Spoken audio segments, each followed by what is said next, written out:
This video is about Canadian history. Thanks, kiddo. This video is about the evolution of Canada's immigration policy in the 20th century. Canada changed its approach to and execution of immigration policy in response to significant events in the 1900s. That includes multiple wars, humanitarian crises, and philosophical changes in the way human beings thought about themselves and others. The learning goals for this lesson are to identify and describe changes in Canada's immigration policy and to identify and describe changes in Canada's demography, because those two things are related. This is my overarching question for this video. How has Canada's approach to immigration changed over time? Now, I'd like you to engage in a little predictive thinking. What are some things you might listen and watch for during this video? We could think about or listen to the concept of continuity and change. What has stayed the same and what has changed? For example, something that stays the same is that the federal government is in charge of the immigration process. A change is that starting in the 1970s, the province of Quebec performs a selection process prior to immigrants submitting their applications to the federal government. We could also approach this from a different angle. Instead of looking for changes in policy, we can look at the results. We can look at the individuals and groups that enter Canada. We can also consider who doesn't get in. And you can connect that to continuity and change as well, and even historical patterns and trends. So keep your eyes and ears open, because here we go. Let's start with a quick immigration refresher. In a geography class, or maybe even in my human migration video, you might have learned about push and pull factors for immigrants.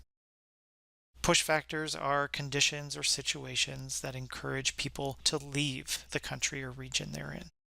Pull factors are conditions or situations that encourage immigrants to go to a particular country or region. Let's take a look at a quick example.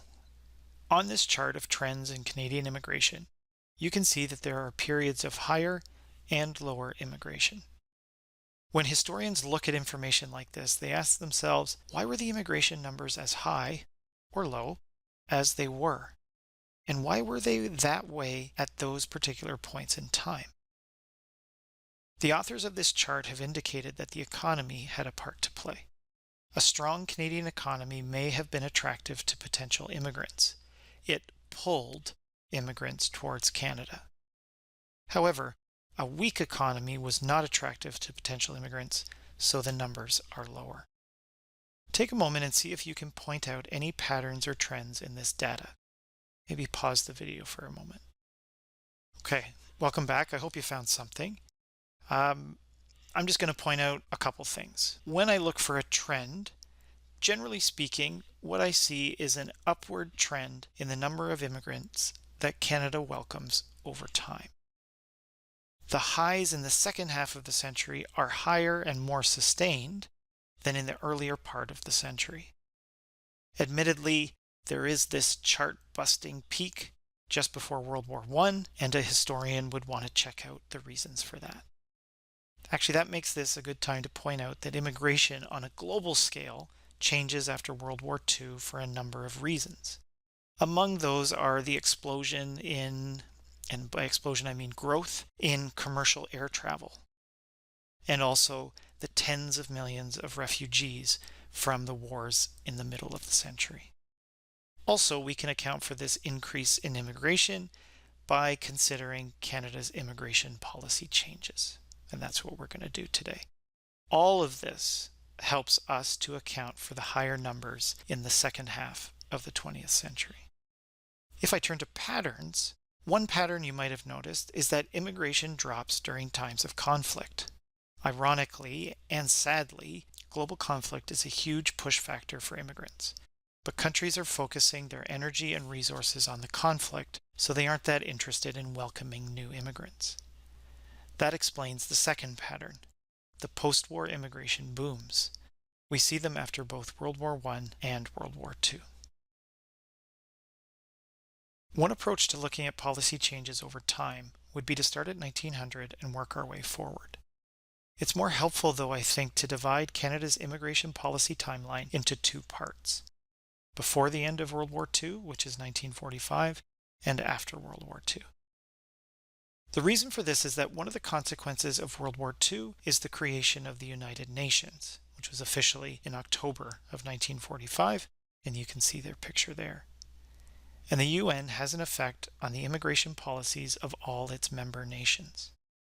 For example, in 1951, the United Nations Refugee Convention created the United Nations Refugee Agency and established criteria for determining who is a refugee and who is a migrant, and how UN member nations should treat them both. This 1951 convention was part of a response to the horrors of the Holocaust and many nations' refusal to allow Jewish immigrants from Germany before World War II, and even displaced Jews after World War II. When the UN drafted a convention like this, member nations were then expected to alter their policies at home to fall in line with the expectations from the UN. Interestingly, Canada initially declined to sign on to the 1951 convention, but eventually did in June of 1969. When we look at immigration policies, what we're looking at is how the country decides which people to admit. Before World War II, the primary consideration or the primary factor in deciding who was going to be admitted was ethnicity.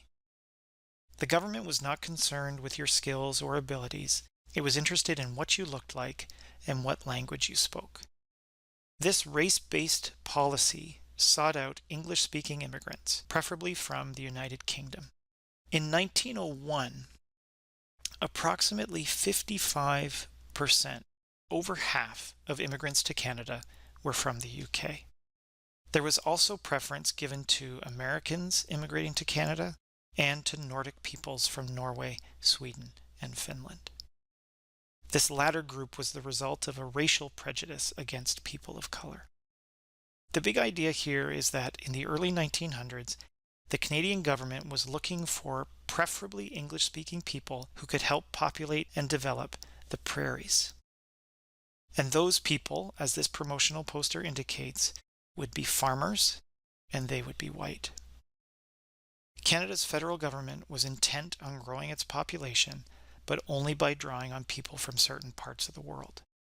Sadly, that attitude was evident in Canadian society too. Let's take a look at this information poster put out by a newspaper in April in the year 1910. It purports to provide helpful information to Canadians about the various ethnicities of people arriving in Canada. Remember, the mainstream culture in Canada at this time is white, English, and Christian.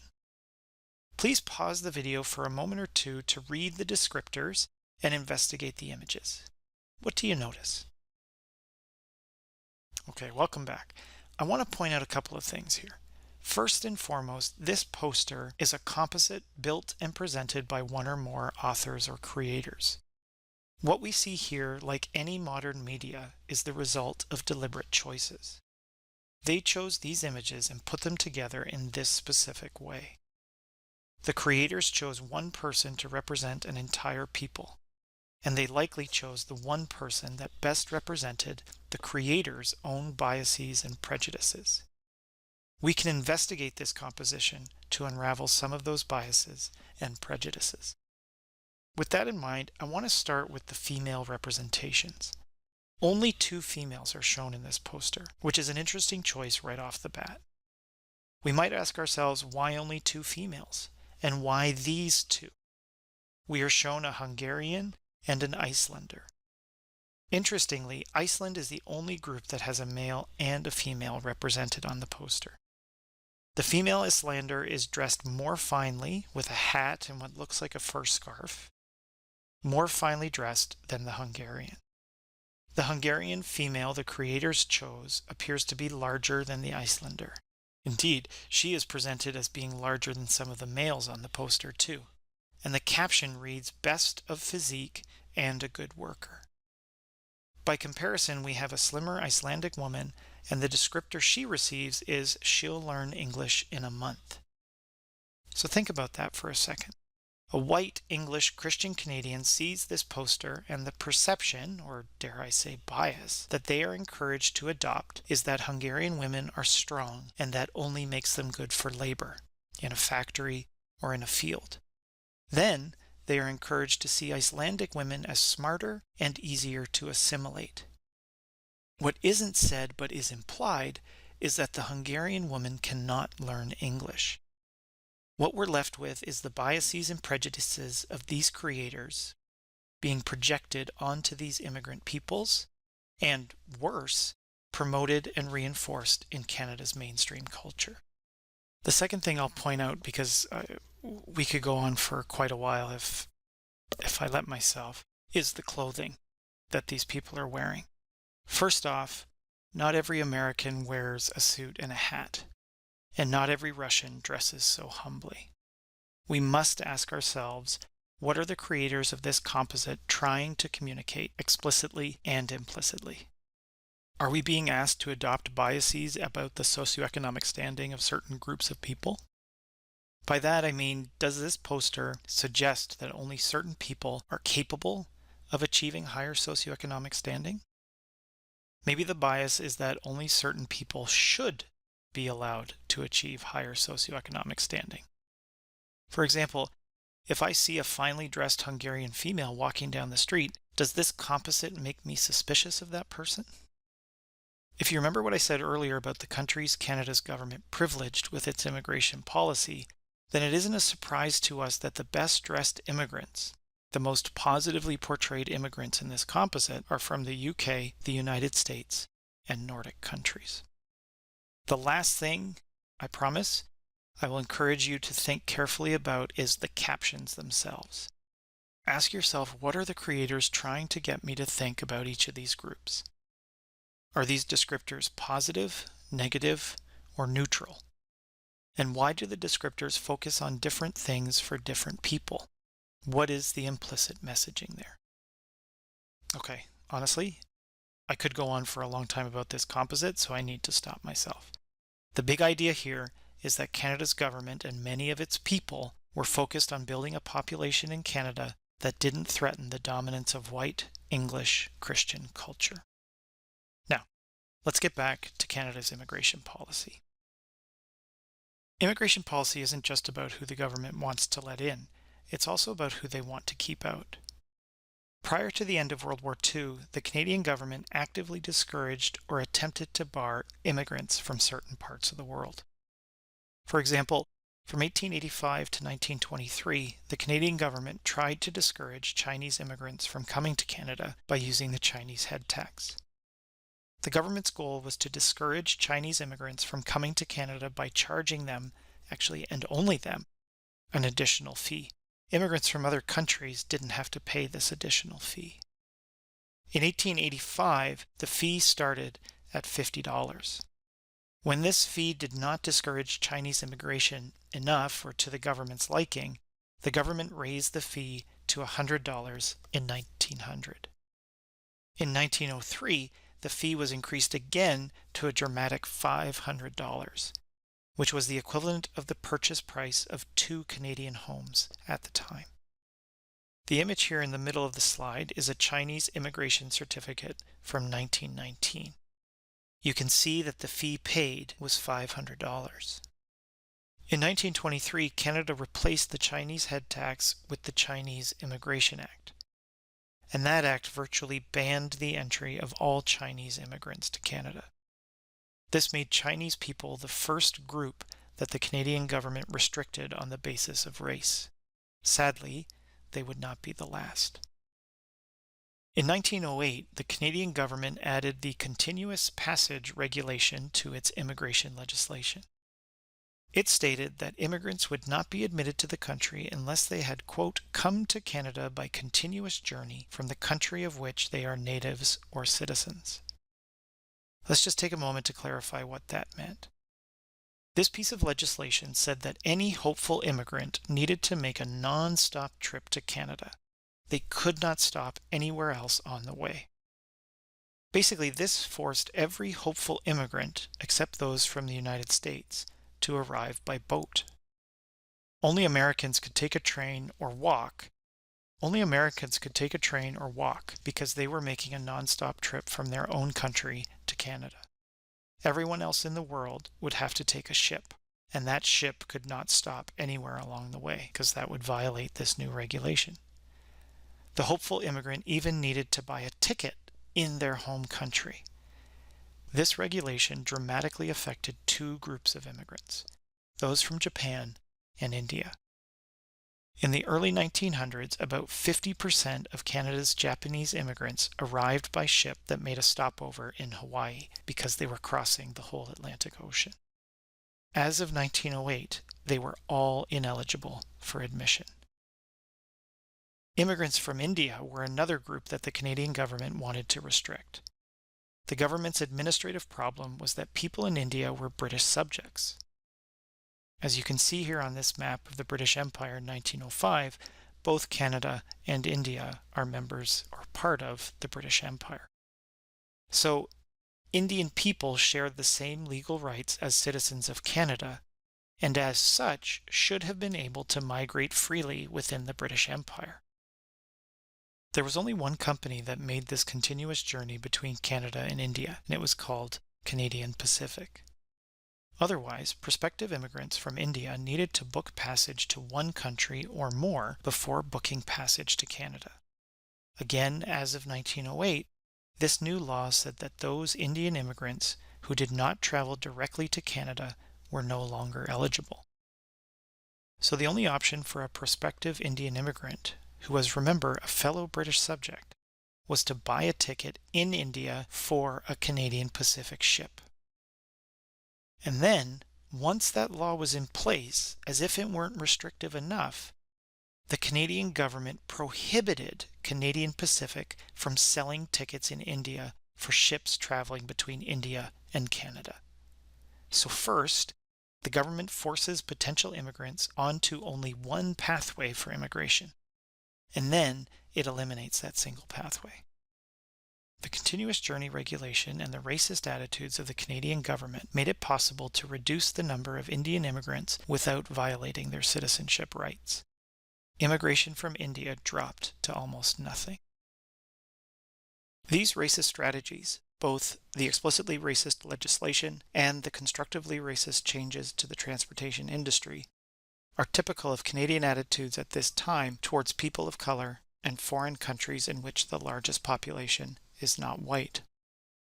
Those attitudes aspired to build a predominantly white nation in Canada, and that would remain the objective until the 1960s. All right, we've been going for a while here. I encourage you to press pause, get up, move around before you continue this video. Welcome back. In the first part of this video, we focused on Canadian immigration history before World War II. In this segment, I'm going to look at immigration policy changes in the 20 years after World War II, approximately, so from the 1940s to the 1960s. I took this immigration data from the Canadian government's 2011 census. I'd like us to focus on the pre-1945 data for a second. You'll notice how the composition of Canada's foreign-born population, or its immigrants, was dramatically skewed towards the British. After 1945, though, that changes. And here's a close-up on the years 1961 forward, just to give us a better sense of all the diversity that we're seeing. World War II was a cataclysmic event, and its consequences reverberated around the world, even affecting Canada's immigration policy. So we have these demographic changes within Canada, and in this section of the video, we're going to learn about how the policies changed to result in this different demographic picture. There are two things I want to point out to you about immigration policy changes in the years after the war. The first is that the Canadian government passes the Canadian Citizenship Act in 1947. This legislation actually created, for the first time, the thing called Canadian citizenship. Perhaps it was a step towards greater Canadian autonomy, or with all the humans displaced by World War II, the Canadian government thought it was time to formalize its own citizenship rules. I'm not sure. But before 1947, people who were born in Canada or immigrated to Canada were legally recognized as British citizens, not Canadian citizens. That changed in 1947. With this act, anyone who was already a British subject living permanently in Canada became a Canadian citizen. The law also set out the rules and procedures by which new immigrants could obtain Canadian citizenship. So, if you or your family immigrated to Canada or have become Canadian citizens, this is the act that made that citizenship possible. The second thing to point out is that in the immediate post-war era, one of the Canadian government's major immigration fears was that communists and communist sympathizers would be admitted to Canada. Despite fighting with the Soviet Union against the Axis powers in World War II, suspicions about the Soviet Union were already ramping up by the end of the war. The Cold War started soon after World War II, hence the Canadian government's fears of admitting immigrants with communist leanings. By 1950, despite the advice and objections of the RCMP, Canadian immigration policy changed to admit German immigrants, even those who had served in the German army or who were members of the Nazi Party. They were admitted as farm laborers.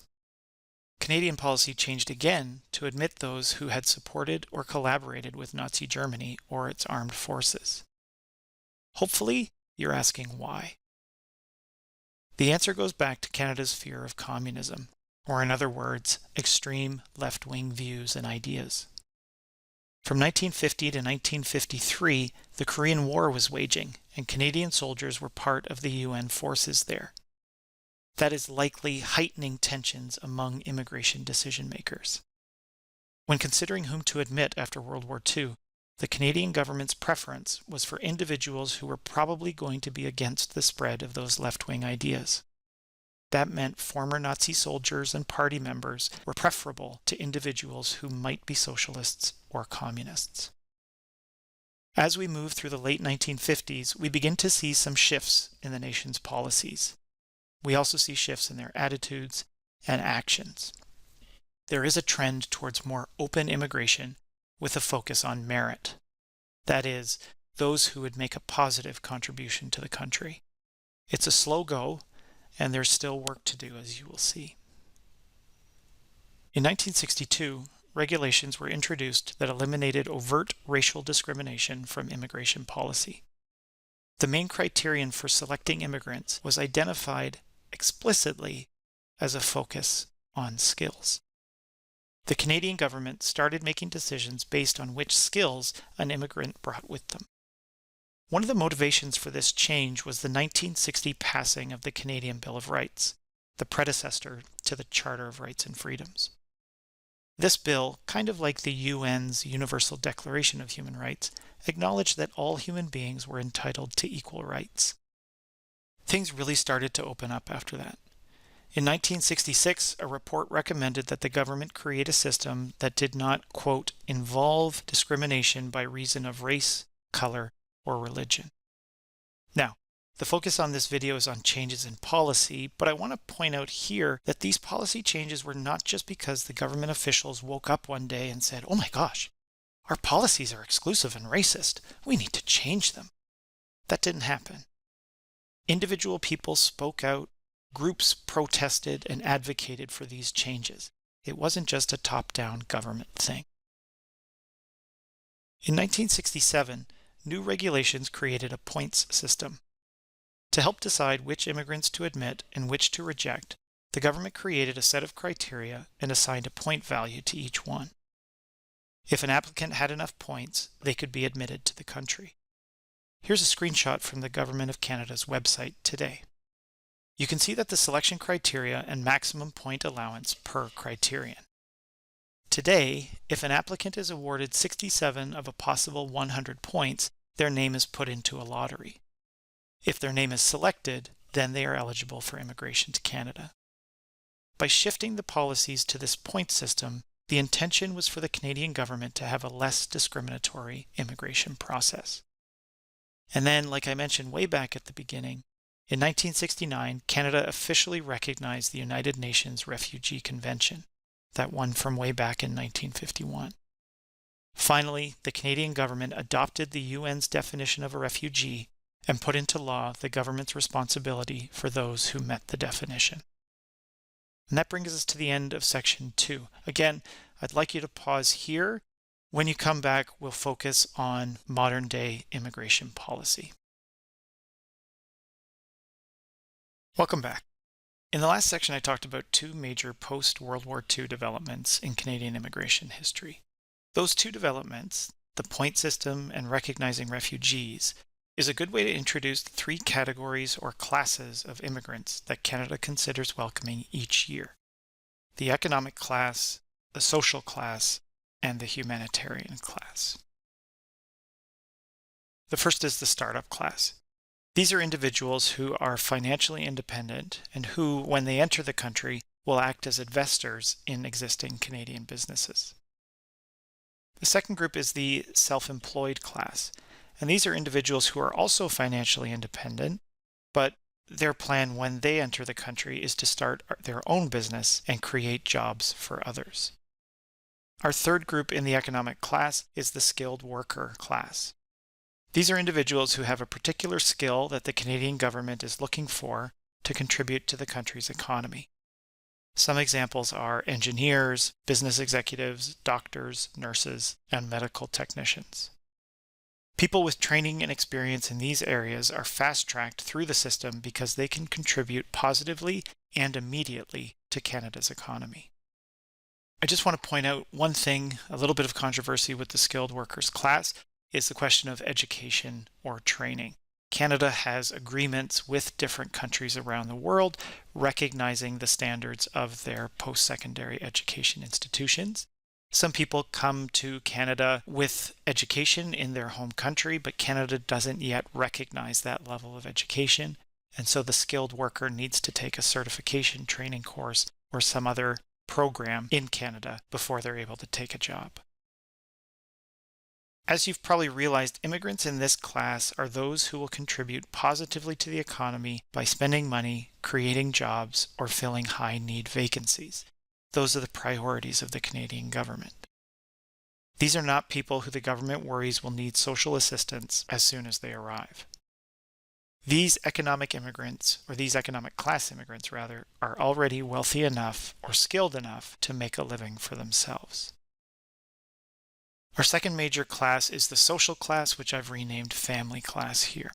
Individuals who live in Canada can sponsor the immigration of a member of their family, including dependents like a spouse or a common law partner or children or even older parents.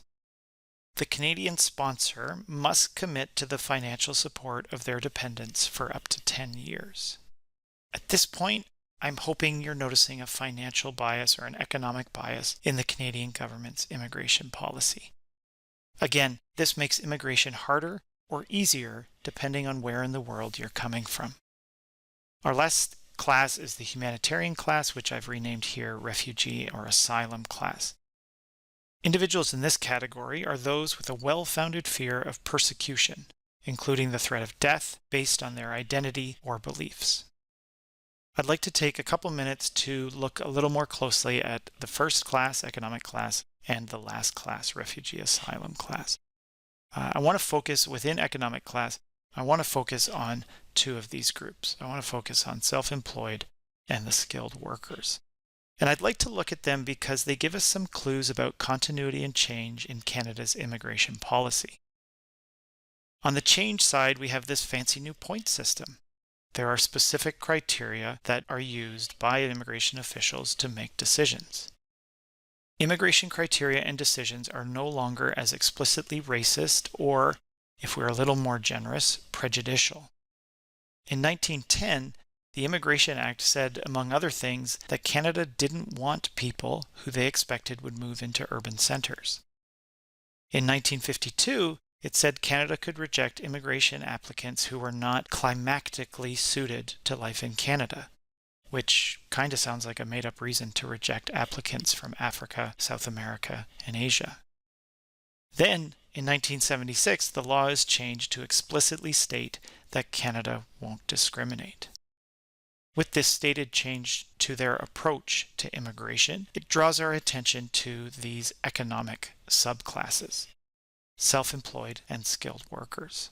And I want to look at these because they might give us an indication of continuity, despite the change we saw on the last slide. Remember, the self-employed class is for individuals who are financially independent, who when they enter will start their own business and create jobs for others. Skilled workers are individuals who have a particular skill that the Canadian government is looking for to contribute to the national economy. You can see here the point breakdowns for each class. They're not the same. Please pause the video for a moment and make a note of the differences between the two. Welcome back. I want to point out a few things that I hope you noticed. First, skilled worker applicants are awarded 10 points if they already have a job offer from a Canadian company. Take a moment and think about which countries Canadian companies are going to and actively recruiting workers. Which parts of the world are you imagining? Another thing you might have noticed is that self-employed applicants get way more points for their experience. If two people apply, one from each class, and they have the same level of experience, it will count less for the skilled worker applicant. And another difference that you might have noticed, although it's smaller, is the value assigned to speaking one of Canada's official languages. It appears that speaking English or French is slightly less important if you are coming to Canada as a self-employed immigrant, someone who has financial resources to invest in the Canadian economy. What's encouraging is that these point systems do not include race or national origin.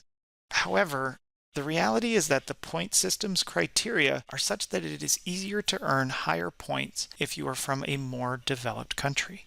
That is, applicants from more economically developed countries are more likely to have more education and some form of work experience. So while the point system is better, some critics argue that it retains and reinforces biases that Canada's immigration system has had since the beginning of the 20th century, a type of historical continuity that privileges certain parts of the world. Before we wrap up, I'd like to say a few words about the refugee asylum class. There is a lot to talk about. It could probably be a video of its own, but I'll try to keep it brief here. We already know that the UN created a definition of a refugee in 1951. As you can see here, the UN defines a refugee as an individual with a well-founded fear of being persecuted for reasons of race, religion, nationality, membership of a particular social group, or their political opinion. It's not refugee asylum. It's not like I robbed a bank and then I try to claim asylum in another country to avoid going to jail. Being a refugee is a life and death situation. Canada adopted the 1951 Convention on Refugees in 1969 and developed a process for determining whether they will accept an applicant as a refugee. That process is represented by this diagram here. Just a quick vocabulary lesson before we go any further. Refugee, that word refugee, is a legal term that identifies a person who has been granted asylum or protection by a nation's government. The term asylum seeker is a little bit different. That's an individual who wants protection but hasn't been accepted by a government yet. When an asylum seeker is granted asylum, their legal status changes to refugee. You can see on this flowchart that individuals arrive in Canada or maybe a Canadian embassy somewhere and they request asylum. The Canadian government performs security and health checks of the individual or individuals, and they perform the same type of security check for other immigrant classes as well. If the asylum seeker passes all of these checks, their request is evaluated to see if they are eligible to meet the definition of a refugee according to the UN's definition. Then, the asylum seeker has a hearing to make their case that they have a well-founded fear of persecution in their home country. If, at any point in this process, the asylum seeker is deemed inadmissible, they may be returned to their country of origin or possibly even a third country. As you might imagine, this is not a simple or quick process. The Canadian government currently estimates that it takes approximately 2 years to process an asylum request. I just want to finish with one last look at the data. We can see a pretty steep decline in British immigration in the second half of the 20th century. That's pretty obvious, jumps out at us right away. But what I want to point out is how the changes made to Canada's immigration policy have contributed to the changing composition of the Canadian population. I mean, just look at all those colors down there in the bottom right-hand corner. These changes aren't just about the declining number of British immigrants. It's about the multitude of places that Canada now welcomes. Now, to be fair, it wasn't just policy changes. Like I said at the beginning, there have been advances in transportation technologies like passenger airplanes. And there have been sadly numerous military and humanitarian crises that have pushed people to Canada. However, I think it's also fair to say that Canada's immigration policies have changed sufficiently to welcome this greater diversity, regardless of the reasons they arrive at Canada's door. And that brings us to the end of this video. Thank you very much for watching. I'll see you next time.